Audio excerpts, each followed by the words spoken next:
Well, I'm Dave Roseberry, and for 31 years I was the Rector of Christ Church, and this is now the new Rector of Christ Church, Paul Donison. And this month, March, marks the 1 year anniversary of when everything kind of came together and our paths began to cross and the transition began to happen. And Paul and I thought it would be a great idea to just have a few moments together on camera, think about these things, remember the faithfulness of God and the joy that both of our families felt. So Paul, it's been a year. What's the seminal moment for you in this past year, as you remember? Yeah, I think David, the best of all the memories, there was that moment in August of last year where we both agreed on what the final Sunday for you and Fran would be, and that transition moment, and we wanted to make that moment the right kind of moment, and we knew that we had one chance to do this right. And so I think in that moment when we had the service, and obviously we had a huge response as far as the congregation, a big joint service. I think we had 1,800 people in the room, and it was just this beautiful, wonderful picture of celebrating the last 31 years of ministry for you and Fran. And then there was that moment when both our families were up on the front, and you had these symbols of the office that you handed over. And it was emotional for you, it was emotional for me, it was emotional for our families. But what I think was amazing, seeing how much the whole community just bought into that moment. And I would say that I think what was part of making this transition so successful is in our Anglican tradition, with liturgy and this intentionality and ordered worship, we have opportunities to mark moments well. And I think that was an example where we took the best of our liturgy, thoughtfulness about who the community is, who you are, who I am, and it all came together under the guidance of the Holy Spirit to make that moment work. And I think the community, as a result, looked at that moment and said, okay, this makes sense now. I mean, everybody in that room said, we understand what's happening. So I think that was probably the moment in the last year that I look back to the most. It was surprising to me how many people came to me during the run-up to this 1 year period, and then really since then, and expressed extreme doubt that this could ever happen, and would ever happen well. He'll never be able to let go, and he's going to hang around the edges and comment and cause some trouble. And but it's been actually easy and wonderful because of these liturgical moments where you build up to a goodbye, you say goodbye, you grieve. Don't get me wrong, there was grief. And then you separate, and God be praised, things go well. And I think part of the ability for both my ability to step into the role with a degree of confidence, feeling like this is a wonderful, rich community that 31 years of the gospel being preached here, having that confidence to step into the community. To have that, as we said, it wasn't really a baton passing, it was more of a torch passing kind of experience. I felt the confidence in doing that because you and I had already, in those months leading up to that, built the kind of relationship where we knew each other. We both sort of formed our wives and our families. I mean, our wives just loved one another instantly. We sort of built what I called a mutual affirmation society between us. And so as a result, it felt, as I entered into this, and I know you had your own, I had the experience of receiving the torch, you had the experience of passing the torch. For me, my ability to take the torch was grounded a lot in saying, okay, David and I know each other, and I know he's got my back, and I know he wants the best for me, for Christ Church. I want the best for him and for Fran. And so it was, I think, in that relationship, we put the work into the relationship right away. And I think you and Fran led on that so well. Right when it was coming about a year ago, when we knew that it was coming together, that it looked like I was going to be the one elected as the second rector of Christ Church Plano, you and Fran immediately reached out to Monica and I and began making those relational connections. And so I think that was the foundation that made this so so workable. Yeah. Was the relationship. So just to go back to the timeline, it started actually a year before then when the Lord had just visited me and said, and I'm not that kind of person that receives these images and messages, but it was very clear to me that it was time to let go, to step aside. Not a single person was pushing me, but except the Lord saying, it's time for you to let go. And boy, that was hard. It was so hard to come to that reality. And yet, as I did, and as you began to hold on, there was affirmation after affirmation after affirmation from the community, certainly, from miracles and coincidences that you know from your end and I know from mine. But one of the things I have to tell you, Paul, that made a huge difference is that you intentionally, publicly affirmed the work I'd done. It's not perfect work by any means, but I remember your phrase. You would say it often. We are excited to come here to Christ Church and build on the ministry of David and Fran. And honestly, that just freed me to let go, because there wasn't somebody who was going to make his name tearing my name down. And it's not ego, but there's a sense of personal accomplishment here. And that actually was a great gift to me and allowed me to release. And then the other thing that the people may not know is that I voluntarily said, I'm going to step aside for a year, for 1 year, just not show up, not come around. Mail was forwarded to me. I attended only a couple of funerals, but that was easy because I knew that you in no way were running it down. That's right. So, that's right. And I think that helped the people in the community, because I knew right away coming in, I had the weight of the burden and a healthy burden of responsibility coming in, saying this is an amazing story of what God has done here.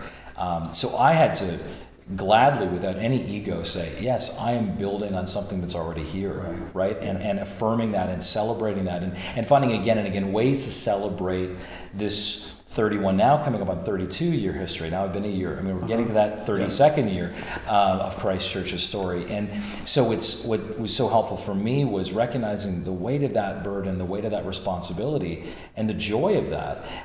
It just made perfect sense to say, honor, support, recognize, celebrate, the history we've had and the leadership we've had.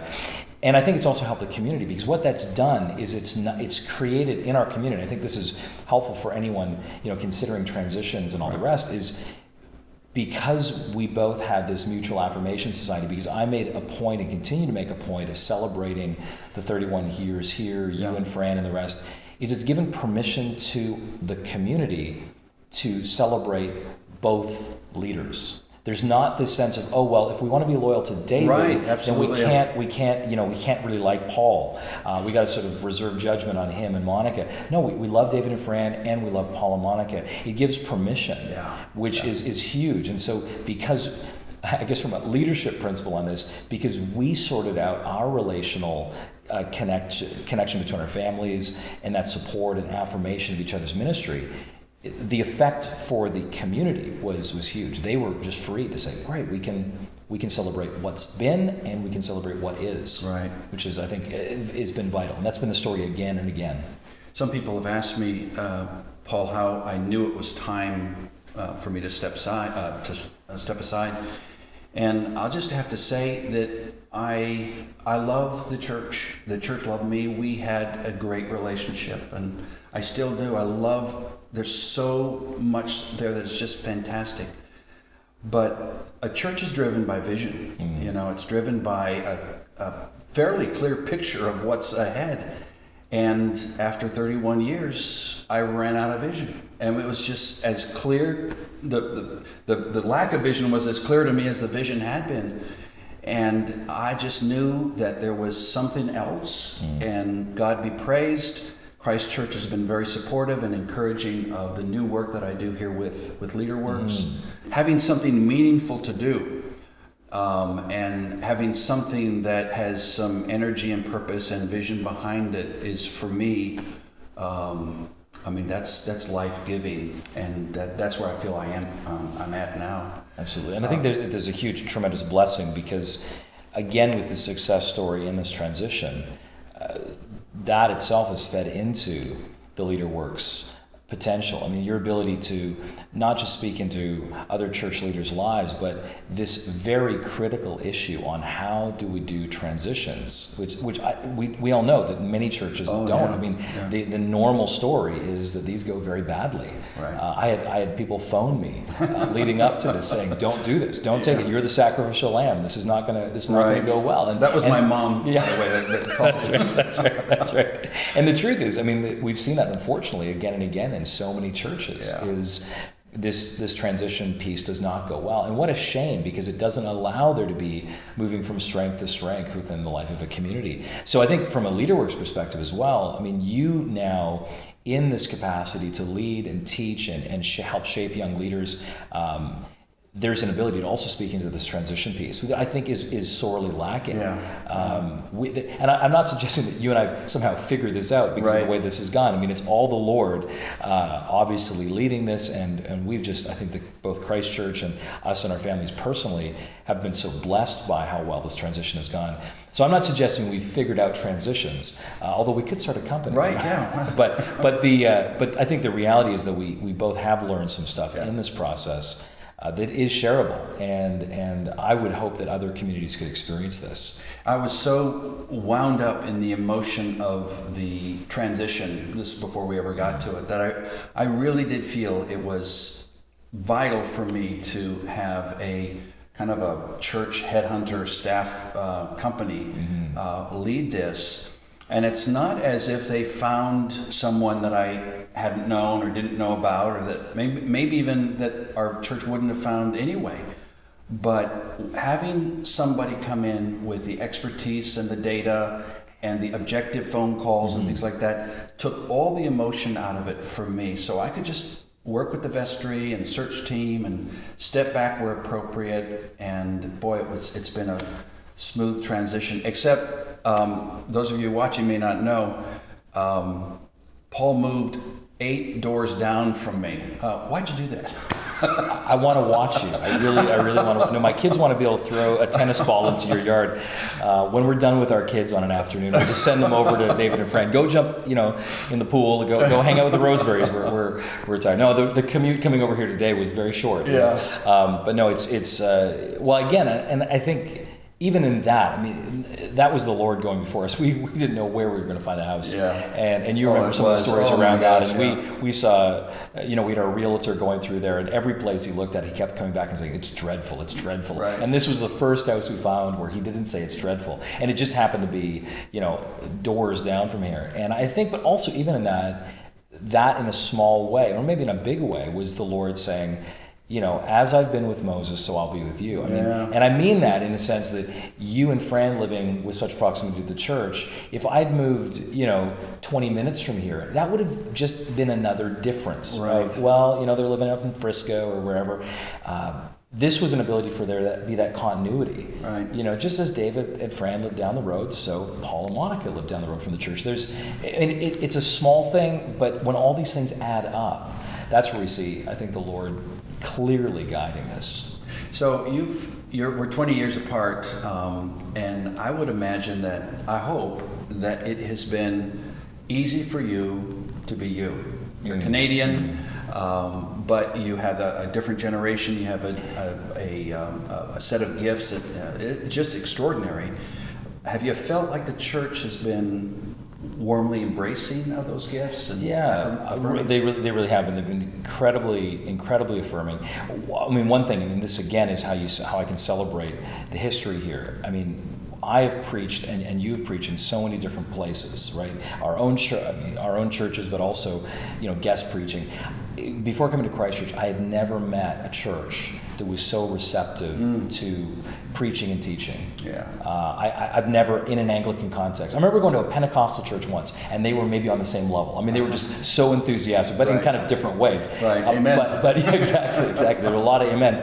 They were so enthusiastic. And again, coming to Christ Church, that has been the first experience for me. Even that very first Sunday I came and preached on April 3rd of last year, that experience of just saying, wow, these people love the Word of God. And that, again, is a testimony to your ministry over all these years.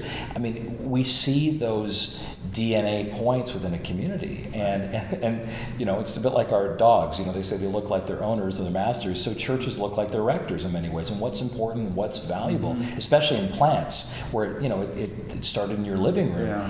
When you see that hunger and that desire for the Word, what that tells me instantly is, well, this is a ministry where you've had a rector for 31 years say, guys, this is important.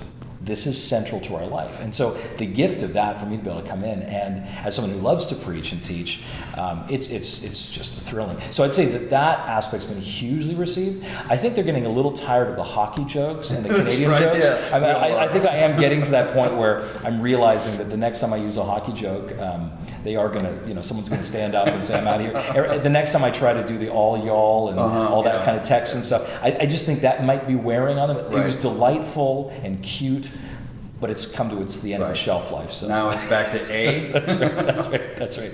But I do think, in all seriousness, there has been a real delightful response to both Monica and I and our girls, and it's we can be ourselves.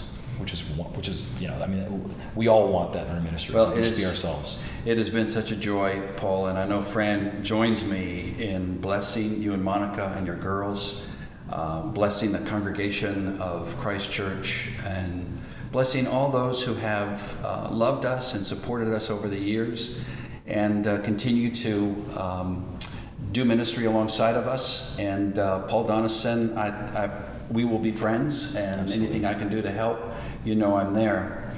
And thanks for watching, and thanks, Paul, for your time. Well, thanks, David, for having me. This is just such a great moment to mark, a year along.